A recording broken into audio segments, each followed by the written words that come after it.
En esta sesión de Ingeniería de las Obras y Construcciones lo que vamos a hacer es analizar el pandeo de forma somera para que todos entendamos este fenómeno de inestabilidad. El pandeo, como decía, se trata de un fenómeno de inestabilidad de carácter elástico al que se ven sometidos aquellos elementos que están comprimidos y que tienen una geometría esbelta. Eso termina provocando una serie de desplazamientos transversales a la dirección principal de compresión, es decir, que en el plano perpendicular a la dirección de compresión aparecen ciertos movimientos que introducen flexiones o torsiones adicionales al material. ¿Cómo se enfrenta uno a este tipo de cuestiones? Bueno, pues como estos, digamos, fenómenos de inestabilidad lo que hacen es introducir desplazamientos transversales y esos desplazamientos transversales introducen a su vez una serie de esfuerzos que normalmente son de flexión y de torsión, lo que hay que hacer es un análisis de ese desplazamiento que puede ser de carácter local o flexional para aquellos nuevos esfuerzos de flexión o torsional para aquellos nuevos esfuerzos de torsión que se introduzcan en el elemento. Esquemáticamente lo que vamos a encontrarnos es un elemento estructural sometido a esfuerzos de compresión que provoca, como consecuencia de su geometría, de su esbeltez, desplazamientos en el plano transversal. Estos desplazamientos, como digo, van a introducir flexiones y torsiones.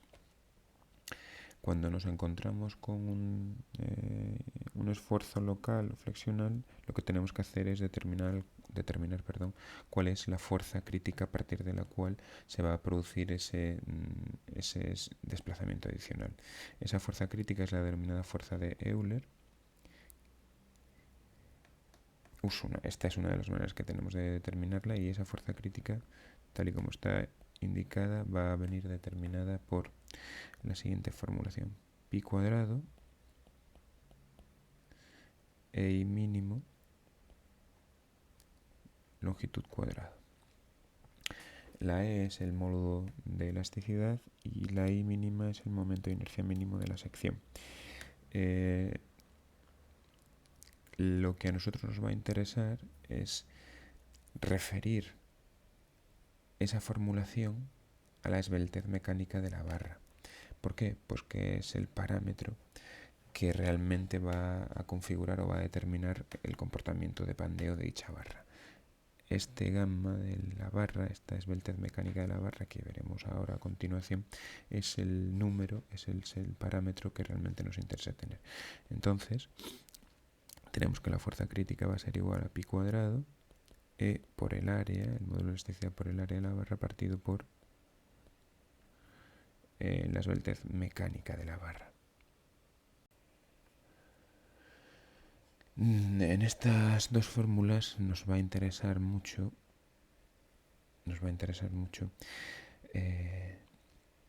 obtener la relación que existe entre esta longitud de pandeo y la longitud real de la barra. La longitud de pandeo va a ser igual a alfa por la longitud de la barra. Este alfa por la longitud de la barra es el equivalente en longitud de pandeo a la barra que nosotros estemos utilizando. Y es muy importante tenerlo en cuenta porque vamos a ser capaces, en función de los vínculos que tenga nuestra barra, de identificar cuál es la longitud de pandeo equivalente a la longitud real de la barra.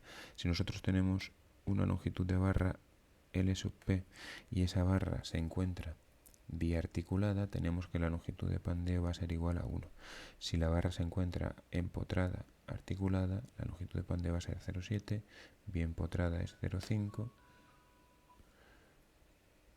empotrada apoyada es 2.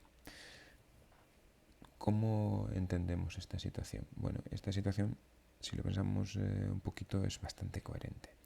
Cuando nosotros tenemos una barra que se encuentra, por ejemplo, bien empotrada, el empotramiento provoca que la deformación de la barra nazca de forma tangencial y por tanto perpendicular al plano del empotramiento, y consecuentemente la longitud de la barra siendo LB va a tener una equivalente longitud de pandeo que viene a ser aproximadamente la mitad de C, el punto donde se empieza a producir la deformación. Esto es una aproximación, ¿no? Cuando lo que tenemos es una situación de empotramiento y de articulación, como por ejemplo el último caso, aquí tenemos una deformación que nace de forma tangente a la perpendicular al plano del empotramiento, pero esta longitud final equivale 2 veces la longitud de la barra. Por lo tanto, la fuerza crítica o fuerza de Euler vamos a determinarla utilizando ese parámetro.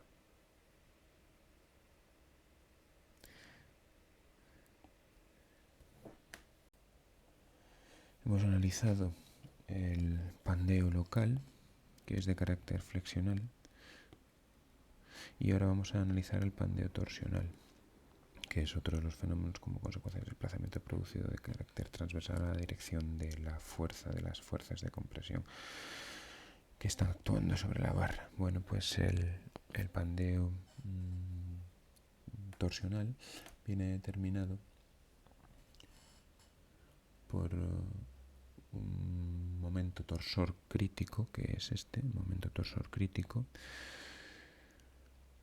en el que la formulación que vamos a utilizar tiene ciertas semejanzas con la del pandeo local, aunque quizás es algo más compleja, ¿no? Es pi, longitud de pandeo, pi partido por la longitud de pandeo por la raíz cuadrada de pi por el módulo de elasticidad por el módulo de alabeo entre la longitud de pandeo todo ello al cuadrado, multiplicado por el módulo de alabeo,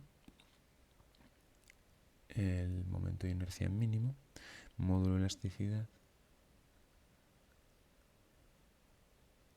momento de inercia mínimo, este es momento de inercia mínimo, el módulo de elasticidad transversal y el módulo de torsión. Bueno, en el caso de los pandeos torsionales, lo que se produce es un desplazamiento que genera una torsión en la barra, ¿no? Es un fenómeno también muy característico dentro de las situaciones de pandeo. No vamos a profundizar más en él porque realmente a nosotros no es que no nos interese, sino que somos capaces de determinarlo a través de los programas de cálculos que utilizamos, ¿vale? Vamos a analizar lo que es la esbeltez mecánica. Bueno, la esbeltez mecánica, que era el parámetro geométrico que yo indicaba con antelación para poder determinar con la fuerza crítica o con el momento crítico los fenómenos de pandeo local o flexional y torsional, pues es la característica mecánica de las barras estructurales que lo que vienen a determinar es la relación que existe entre la rigidez de la sección transversal con la longitud total. Esta esbeltez mecánica lo que viene a decirnos es: nosotros tenemos una barra vinculada en los extremos como sea, esta es la longitud de la barra, y la sección transversal de esa barra, supongamos que es un rectángulo, va a estar vinculada con esa longitud total. Existen dos tipos de esbeltez. Una que es la natural y que viene determinada solo y exclusivamente de las propiedades mecánicas y geométricas de la barra, es decir, cuál es su longitud real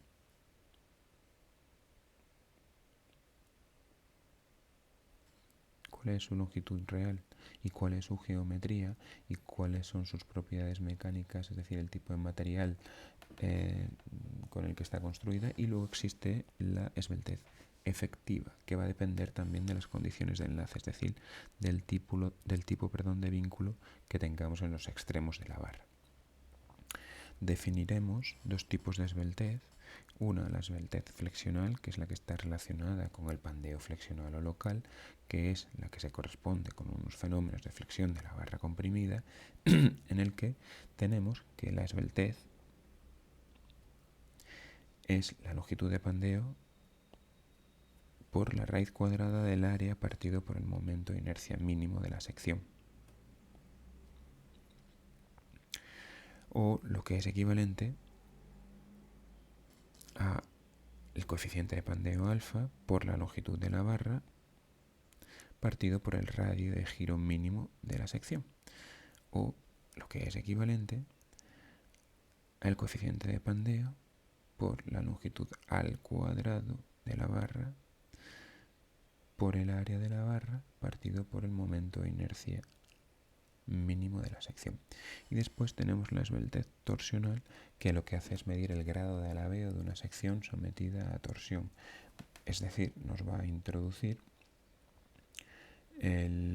la relación existente entre la longitud de la barra y la sección de la misma, la sección transversal de la misma, con referencia a el pandeo torsional. En este caso tenemos que la esbeltez torsional es igual al coeficiente de pandeo por la longitud de la barra, o lo que es lo mismo, la longitud de pandeo por la raíz cuadrada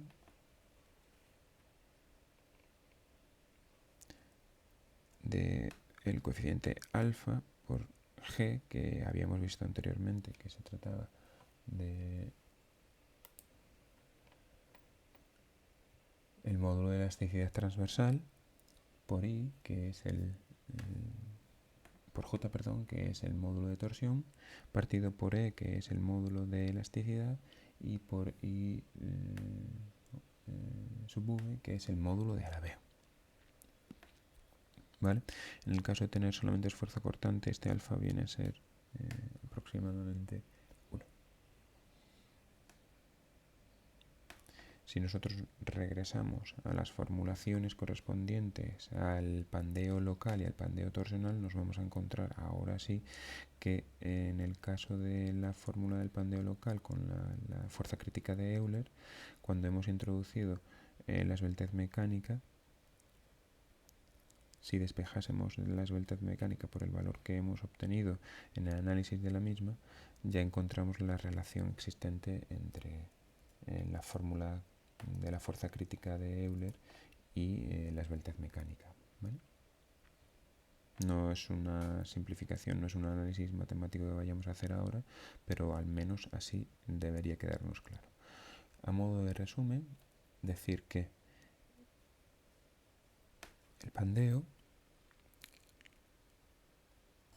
lo que hace es introducir, cuando tengo una barra sometida a un esfuerzo de compresión, lo que hace es introducir una serie de esfuerzos adicionales que provocan desplazamientos en el plano perpendicular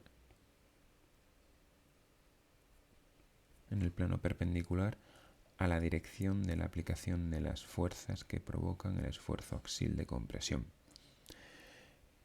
Estos desplazamientos nos van a introducir lo que se denomina pandeo local o flexional y pandeo torsional. Es decir, estamos en el local, en una barra, luego existe otro que es el global, que no estamos estudiando en esta ocasión. El pandeo local flexional lo que hace es introducir un esfuerzo de flexión, y el pandeo torsional lo que hace es introducir un esfuerzo adicional de torsión. ¿De qué va a depender? Pues va a depender fundamentalmente de la esbeltez de nuestra barra. Y la esbeltez, o esbeltez mecánica,